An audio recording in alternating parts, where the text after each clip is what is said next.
अस्सलाम वालेकुम प्यारे दोस्तों।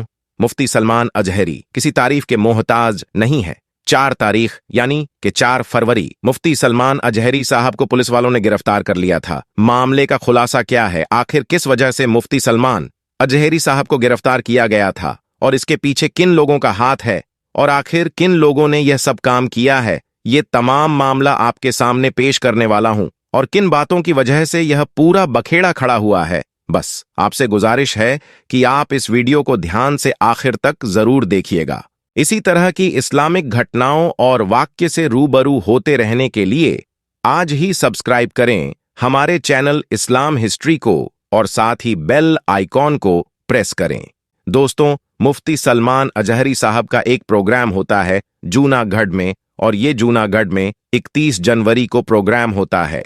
मुफ्ती सलमान अजहरी साहब का मुकम्मल बयान होता है। उसमें आखिर में उन्होंने एक शेर कहा, जिस शेर की बिनाह पर आज यह पूरा बखेड़ा खड़ा हुआ है और जिसके बिनाह पर मुफ्ती सलमान अजहरी साहब को गिरफ्तार किया गया है। वह शेर जो मुफ्ती सलमान अजहरी साहब ने कहा, वह शेर यह है कि कुछ देर की खामोशी है, फिर शोर आएगा। आज कुत्तों का दौर है, कल हमारा दौर आएगा। अभी तो करबला का आखिरी मैदान बाकी है। कुछ देर की खामोशी है, फिर शोर आएगा। आज कुत्तों का वक्त है, कल हमारा दौर आएगा। लब्बैक या रसूल अल्लाह, इस तरह के नारे लगने लगे। मुफ्ती सलमान अजहरी साहब ने अपने बयान में कहा, लेकिन कुछ लोगों ने इसको एडिट करके इस मुकम्मल वीडियो को काट करके इस तरह से पेश किया, जिसकी बिना पर यह वीडियो बहुत ज्यादा वायरल हो गई। और जितने भी बीजेपी के प्रवक्ता थे और जितने भी आरएसएस और बजरंग दल के ताल्लुक से रखने वाले लोग थे, सब लोगों ने उनके खिलाफ सोशल मीडिया पर पोस्ट करना शुरू कर दिया, जिसमें से सुधांशु त्रिवेदी हैं।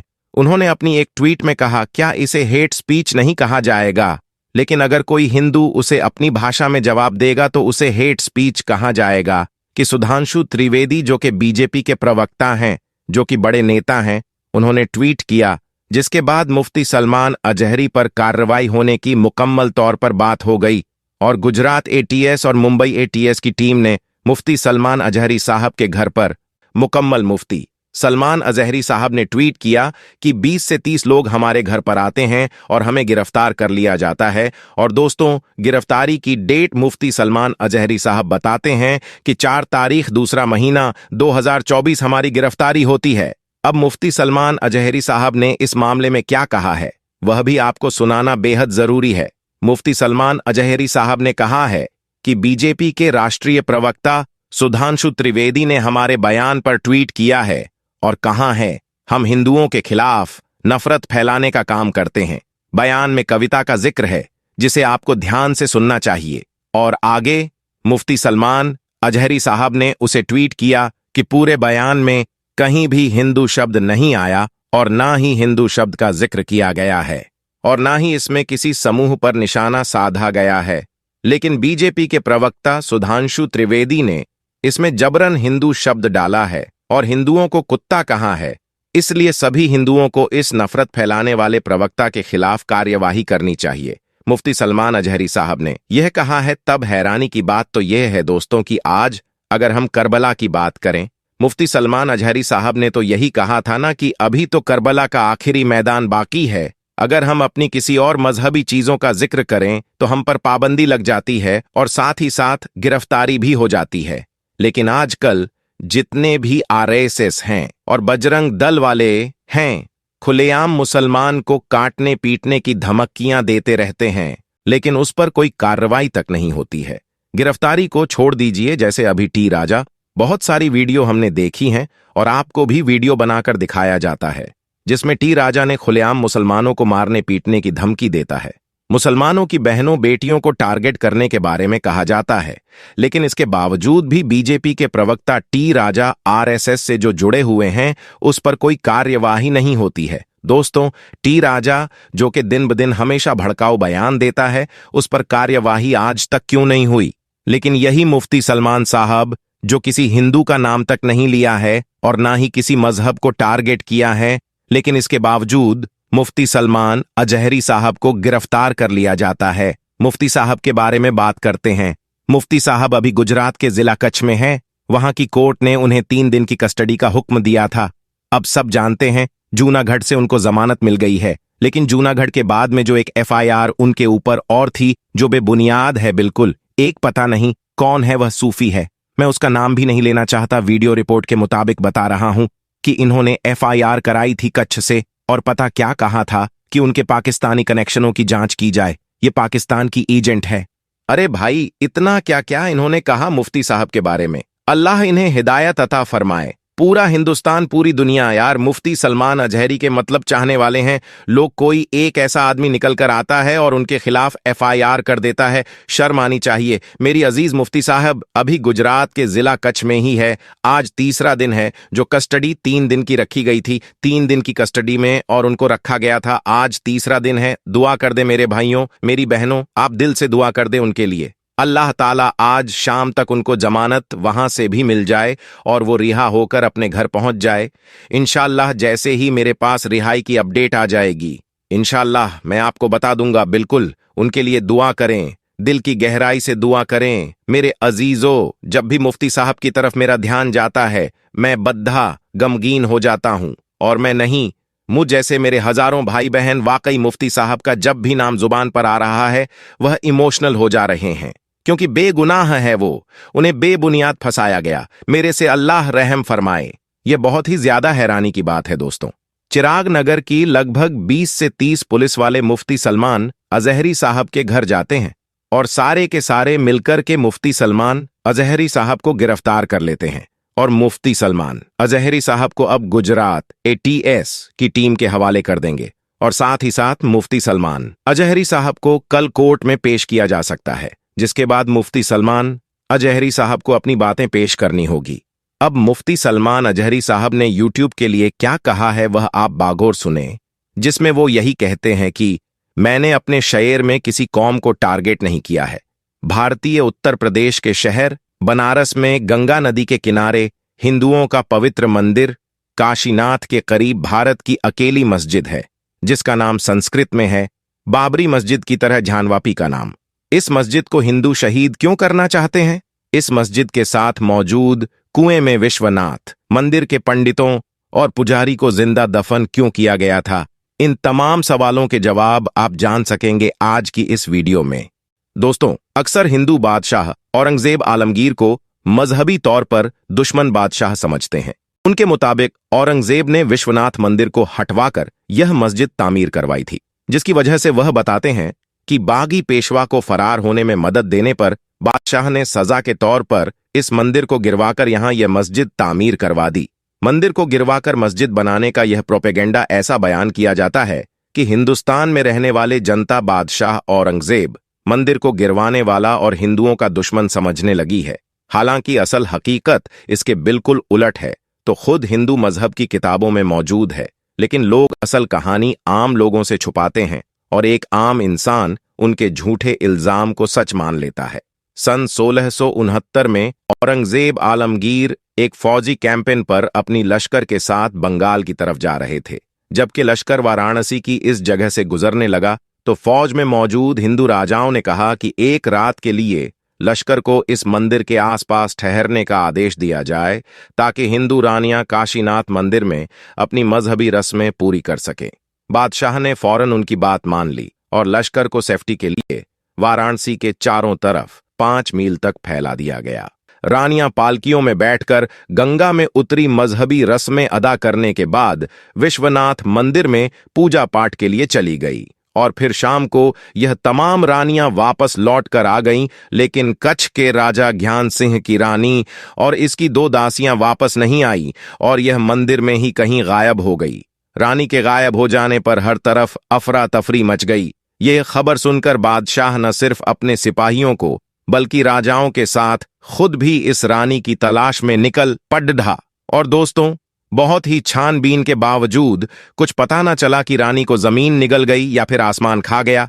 फिर एक अजीबो गरीब मंजर सामने आया कि अपनी बीवी की तलाश में नाकाम होने पर राजा ज्ञान सिंह ने गुस्से में दीवार के साथ लगे देवता गणेश के बुत को झंझोड़ धा, तो अचानक दीवार अपनी जगह से सरकने लगी। दरअसल दोस्तों, गणेश का यह बुत एक अजीब दीवार से लगा हुआ था और दोस्तों, इस दीवार के पीछे मौजूद कमरे से ध्यान सिंह की रानी को आजाद कर लिया गया। खोजबीन करने पर पता चला कि इस हरकत में मंदिर के पुजारी का हाथ था, जो कि पूजा के लिए आने वाली औरतों की दौलत और इज्जत लूटने जैसी हरकतों में शामिल था। अब इस बार कच्छ के राजा के सम्मान पर हाथ डाला गया था, इसलिए बादशाह औरंगजेब ने पुजारी को खुद सजा देने के बजाय मुजरिम को राजा के हवाले कर दिया, जो इंसाफ की एक बहुत बड़ी मिसाल है। औरंगजेब के जनरल और कच्छ के राजा ने सजा के तौर पर उन सभी पुजारी को मंदिर के अंदर मौजूद कुएं में फेंकवाकर कुआं बंद कर दिया। बंद करवाने के बाद राजा ज्ञान सिंह को यह ख्याल आया, इन पुजारी की वजह से यह तमाम मंदिर अपवित्र हो चुका है, इसलिए राजा ने इस मंदिर को गिरवाकर दोबारा तामीर करवाया था। साथ ही इसने औरंगजेब को खुश करने के लिए एक मस्जिद भी तामीर करवाई, जिसका नाम संस्कृत में ज्ञानवापी रखा गया, यानी इल्मी का कुआं।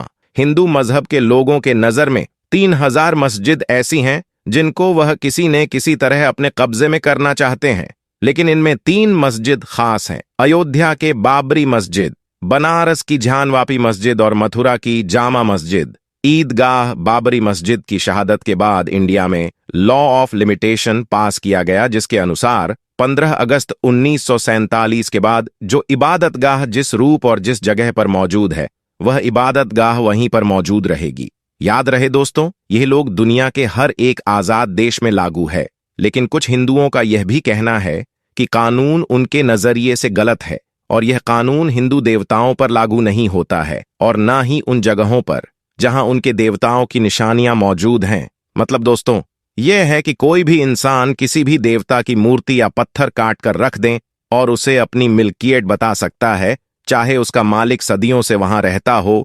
आइए थोड़ा बाबरी मस्जिद के बारे में और जानते हैं। यह भारत की अकेली मस्जिद थी जिसमें सबसे आधुनिक एयर कूलिंग सिस्टम का इस्तेमाल किया गया।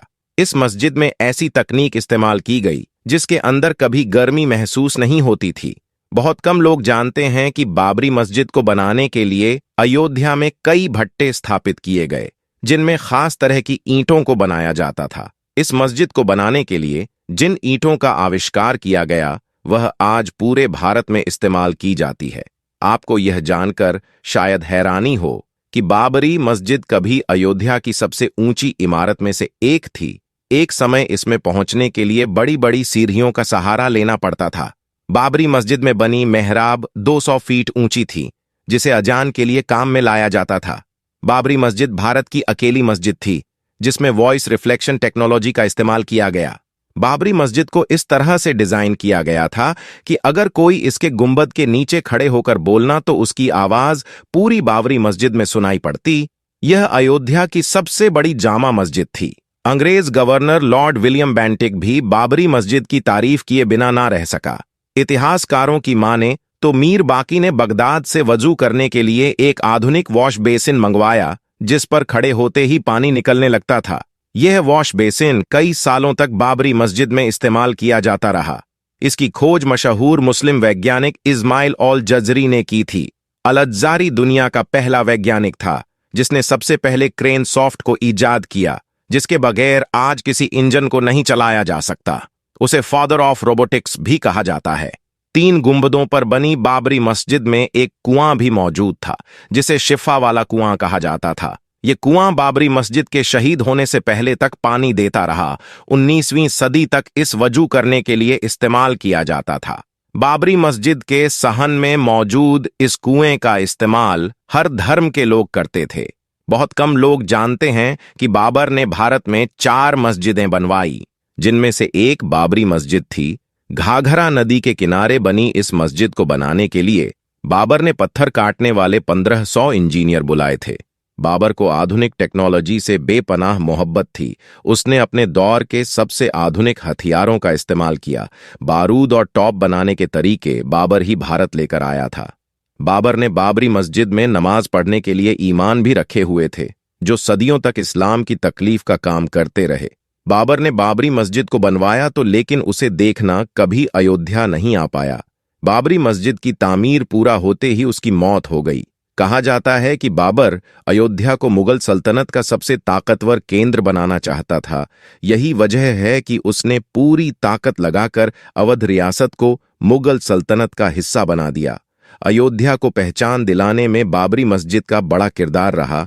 यह निर्माण और स्थापत्य कला का सबसे बेहतरीन नमूना थी। आपको यह जानकर शायद हैरानी होगी कि तुलसीदास ने अयोध्या में बैठकर ही रामचरितमानस लिखी, लेकिन उन्होंने किसी मंदिर को गिरकर मस्जिद बनाने का जिक्र नहीं किया और ना ही इतिहास की किताबों में इसका कोई ठोस सबूत मिलता है। जज से लेकर सरकारों ने कई बार बाबरी मस्जिद को मुसलमान का धर्म स्थल बताते हुए ऐतिहासिक फैसले दिए।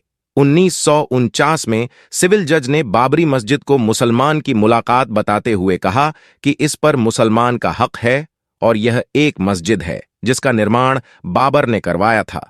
6 दिसंबर 1992 में अयोध्या में कार सेवक का ऐलान हुआ और फिर चंद लम्हों में 2 लाख कार सेवकों ने बाबर की बनाई इस मस्जिद को धूल में मिला दिया। बाबरी की शहादत भारतीय संविधान का खुला मजाक थी। यह भारतीय इतिहास का काला दिन था। सरकार, अदालत और नौकरशाहों के आंखों के सामने जो हुआ वह अपने आप में एक दस्तावेज है। बाबरी मस्जिद को जिस वक्त शहीद किया गया उस वक्त अयोध्या में धारा 144 लागू हुई थी। बाबरी मस्जिद की शहादत के बाद भारतीय रुपए की वैल्यू अचानक 6% घट गई और महंगाई आसमान छूने लगी।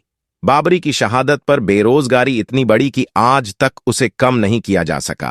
बाबरी मस्जिद की शहादत के बाद हुए दंगों में भारत को 9,000 करोड़ रुपए का नुकसान हुआ। बाबरी मस्जिद भारतीय इतिहास की सबसे विवादित मस्जिद मानी जाती है। इसके केस में 10 लाख से अधिक पन्नों और 2,000 से अधिक दस्तावेजों का इस्तेमाल हुआ।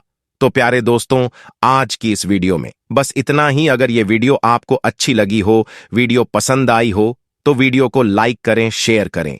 और अगर आपने अभी तक हमारे YouTube चैनल को सब्सक्राइब नहीं किया है तो सब्सक्राइब कर लें और साथ ही में लगे बेल नोटिफिकेशन पर भी जरूर से जरूर क्लिक कर दें।